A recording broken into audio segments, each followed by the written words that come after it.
Welcome to Dungeon Academics. My name is Thomas and I will be your instructor. A couple of days ago I was watching a really interesting video by another tabletop roleplay game creator. The channel's called Tales from Elsewhere. I'll include the link in the description. And it's about what makes leveling up fun in roleplay games. And this is a subject that I really enjoy. I really like the progression part of tabletop roleplay games. And Tales from Elsewhere came at it from a very interesting angle, looking primarily at what they call vertical and horizontal power increase. To put very briefly, vertical is when you become better at doing the thing you're already doing, and horizontal is where you become better at doing everything else as well. Whether you make a focused or broad character. I really recommend you check out the video. It's definitely worth consideration. I'd like to look at it from a more mathematical point of view, because that's my thing, kind of. When you level up a character, you expect them to become better at either the main thing they're doing, vertical leveling up, or you expect them to become more proficient in more different things. Dungeons and Dragons is primarily a case of vertical progression. Characters don't necessarily become broader skilled. You can navigate that direction if you want to, though due to the way the game works, that's not always a good idea. And that's what I'm here to talk about today. When your character becomes more powerful, mathematically, are they becoming more powerful by a fixed amount, implying a linear progression, or a proportional amount, implying an exponential progression? If you become 10 points more powerful every time you level up, if you level up 10 times, you expect to be 100 points more powerful, whatever a point is. On the other hand, if you become 10% more powerful every time you level up, the next time you level up to level 3, you are increasing from a larger base. You're becoming 10% more powerful of the base, plus 10% of that last 10% you leveled up, which is actually 11%. So if you start with a base of 100, let's say, and you level up 10%, that would put you at 110.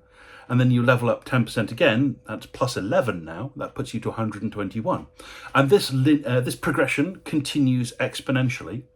And after 19 stages of leveling up, you would expect to be a lot more powerful than if you just leveled up 10 points every time.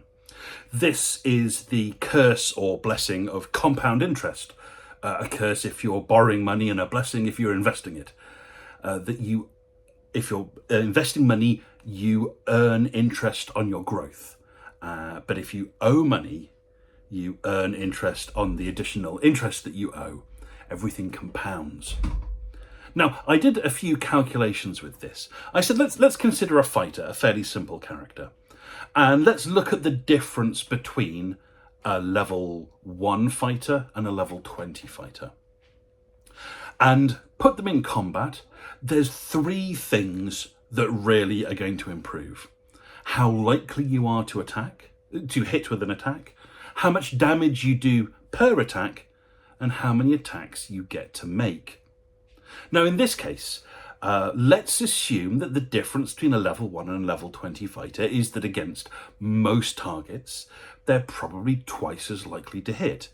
There's going to be a significant increase in the proficiency bonus from +2 to +6. There's likely going to be an increase in the ability score that their hit modifier is based on. And there may be cases of having a hit bonus from magical items. Now, obviously, at level 20, you're probably attacking creatures with better armor, so the hit number is going to be higher. But it's not unreasonable to think that against a spectrum of targets, on average, you're twice as likely to hit. As for damage, that also should improve over time. Your ability score will increase. You might have a better weapon, perhaps a magic weapon that has an additional damage rider attached to it. Plus a number of other things can increase the amount of damage you do per hit. So let's again assume a simple doubling of damage. The big one, of course, is the number of attacks. Level 1 fighter gets to attack once. Level 20 fighter gets to attack 4 times. Now, I know there are bonus action attacks and action surge, for example, and various items that can increase the number of attacks or spells. But let's just go with that times 4 modifier. Twice as likely to hit, twice as much damage, 4 times the attacks. 2 times 2 times 4 is 16. You are expecting to put out 16 times the damage between level 1 and level 20. If we run the maths on that, that's equivalent to 15% growth compounded over the 19 times you level up. And that compounding growth is, well, it's an average. You're not actually going to level up approximately 15%. There are definite stages where you jump significantly. Once you hit level 5, you get an extra point in your proficiency bonus and your first extra attack. That's going to pretty much double your damage output right away. Level 4, if you get +2 strength for an extra +1 to hit, +1 to damage, that's a big jump as well. There are going to be some times when you level up that you don't actually become more powerful on the battlefield. So 15% is definitely an average growth. When designing roleplay games, you need to think, do you want your characters to grow in a linear fashion or an exponential fashion? If your characters are growing in a linear fashion, you run into an additional problem. If you have this metaphorical 100 points of proficiency at level 1 and you become 10 points more powerful, that is an increase of 10%. But if you're at level, let's say level 11, you've leveled up 10 times, your base is now 200 points. Leveling up by 10 further points is only an increase in power of 5%. This makes leveling up feel less significant. One of the advantages of exponential leveling up power growth is that each new level feels about as significant as increase in power as all the previous ones. And I think that's worth progressing. If you're at level 19 and you took that step to level 20, the absolute pinnacle of your character class, and you felt underwhelmed by the powers that you got for that level, it does take away some of the significance of that achievement. So I'm quite in favor of exponential growth. The other thing to consider is what kind of creatures are you going to be fighting against? A level 1 fighter in Dungeons and Dragons might be struggling against giant spiders and kobolds, whereas a level 20 character is expected to take on a Tarask, the god of dragons, all sorts of existentially threatening monsters who have the power to end the world and society and civilization as we know it. So the difference between a level 1 and a level 20 character should be vast. You are no longer the 0 who's just trying to survive a night in the forest. You are the savior of the known world, of the multiverse perhaps. By having exponential growth with the bad guys, you can start to introduce more significant threats and change the nature of the game from a gritty survival game into a game of heroism against the most harrowing and terrifying of monsters possible. There are problems with this, of course. You end up with what I call the Randall Thor problem. If you've read the Wheel of Time series, and I've read most of the Wheel of Time series. I was actually looking up, I've got my book collection for Wheel of Time. I'm just going to angle it this way. You can see them up there. I never actually got through the whole series. I kind of stopped when Robert Jordan passed away and never got through to the Sanderson era. But one of the problems with the books is that as the protagonist, Rand, becomes more and more powerful, the author needs to introduce new threats to match up with the power. If there is a terrifying monster or antagonist at the start of the book that Randall Thor has to grow in power to meet by the end of the book, then what about the next book? Now there needs to be something even more dangerous and deadly for for them to face off. Now, fortunately, in the world of Dungeons and Dragons, that's not a problem. There is 50 years of legacy and all sorts of different monsters of different levels. But what you need to consider if you're designing a game is just how powerful can the bad guys get.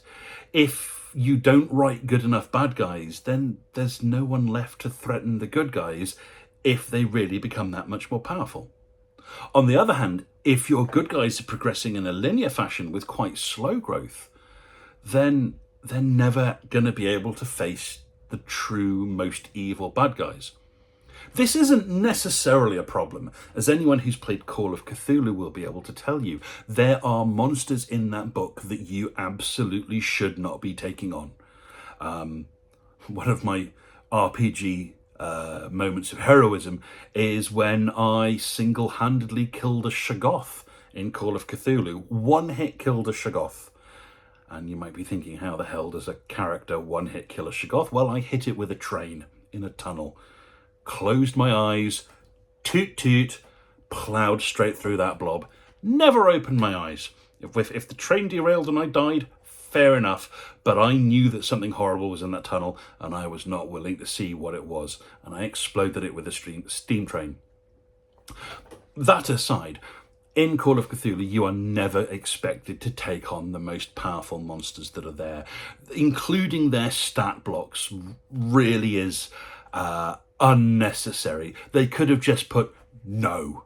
You cannot fight this creature. It is impossible for you and the party, even with the best of rolls, to do any significant damage to Hashut or Nyarlathotep or Cthulhu themselves. And with that, you're grounding your characters to be fighting minions, zombies, and the weakest enemies that there are. Character progression in Call of Cthulhu does kind of happen. You can improve your skills over time, but there's no opportunity to improve your ability scores. There's very few opportunities for you to learn significant new abilities. Sure, you can try to learn spells if you want to, but that's going to cost a character so much in terms of sanity loss that it's a real risk to take. Cthulhu plays very differently than Dungeons and Dragons, and part of that is how characters level up in the game with a slow, grinding, actually decreasing power curve. Once you get to 90% in a skill, the chance of you leveling it up is now only 10%. And once you get to 95% in a skill, the chance of you leveling it up is only 5%. Your power curve exponentially plateaus. It asymptotically reaches the maximum, never to go above it. But that's okay, that's the context of the game, and that's all right. When designing a game, one must consider these things. How do we want our characters to progress? Do we want them to have vertical progression, where they become better at their main thing? Horizontal progression, where they gain new skills but never master any of them? Or some hybrid between the two? How fast will they progress? Will it be a linear fashion, a decreasing fashion, or an exponentially increasing fashion? And if it is exponentially increasing, how can we limit it to make sure that by the time they reach the end game, they are not functionally gods themselves? Or is that what you want? What bad guys are there in the end game, and how powerful are those bad guys, so that our characters can be of a suitable power level to take them on? I love Dungeons and Dragons for many reasons, but one of them is that end game promise that your character will be so ridiculously powerful that instead of trudging through the forest shooting at goblins, they are taking on gods in the gods' own homes. Never actually got to that level, I'll be honest. Level 20 play is so vanishingly rare. Tier 3 and Tier 4 play, Tier 3 is 11 to 15 and Tier 4 16 plus, is so uncommon that when you do get to experience it, it feels like almost a different game. But that's not necessarily a bad thing. It's quite enjoyable to take it on. Anyway, those are my thoughts on the mathematics of levelling up. Please do let me know what you think and enjoy your next game, whatever it may be.